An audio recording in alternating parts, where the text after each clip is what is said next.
अब्दुल बेंगलोर जाता है और वहाँ फाहिम शेख से मिलता है जो एक करप्ट मिनिस्टर था। मिनिस्टर उसे अपने सभी धंधों में 10% इन्वेस्ट करने को कहता है। अब्दुल मान जाता है। फिर अब्दुल सलीम को कहता है कि अगर सिस्टम से भिड़ना है तो अपने पास भी जनता की भीड़ होनी चाहिए। जिसके पास लोगों की भीड़ होती है उसे कोई भी छू नहीं पाता।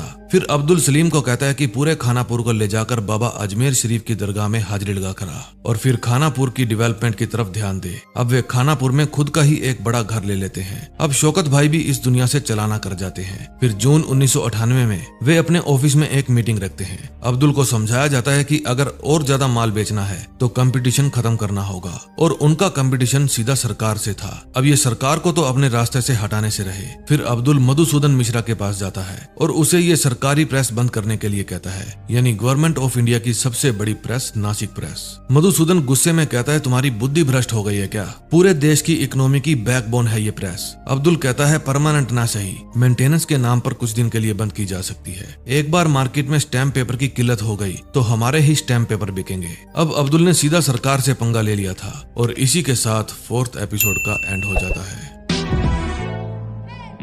5th एपिसोड में हम देखते हैं नासिक प्रेस में मशीन ठीक करने के लिए इंजीनियर बुलाए जाते हैं। अगर मशीन अपने आप खराब हुई होती तो ठीक भी हो जाती, लेकिन इस मशीन को खराब किया गया था। अब बारी थी माल की, यानी कि जो माल ऑलरेडी दूसरे शहरों में जाने के लिए तैयार है उसको कैसे रोका जाए। फिर अब्दुल भराड़े को एक फ्लॉपी देता है और उसको आई लव यू कहता है। फिर जब ऑफिस जाकर भराड़े उस फ्लॉपी को कंप्यूटर में लगाता है तो सभी कंप्यूटर्स में आई लव यू नाम का वायरस फैल जाता है। अब भराड़े के ऑफिस में भी हाहाकार मच जाता है। ऐसा करने के पीछे अब्दुल का मकसद ये था कि कौन से शहर में कितना माल भेजना है, ये सारा रिकॉर्ड इन्हीं कंप्यूटर्स में था। अब मान लो जहां पर 3000 पेपर्स भेजने थे वहां 30,000 पेपर्स जाएंगे और जहां 30,000 पेपर्स भेजने थे वहां 3,000 जाएंगे और फिर माल मिसमैच हो जाएगा तो वापस भराड़े के ऑफिस में आ जाएगा और 20-25 दिन अब्दुल खूब माल छापेगा। कर्नाटक में सलीम भी खूब माल छाप रहा था। फिर अब्दुल उसे फोन करता है और कहता है कि खानापुर में लोगों की खूब भलाई करता जा ताकि आगे जाके हालातों से लड़ना ना पड़े। तभी अब्दुल की मशीन बंद पड़ जाती है।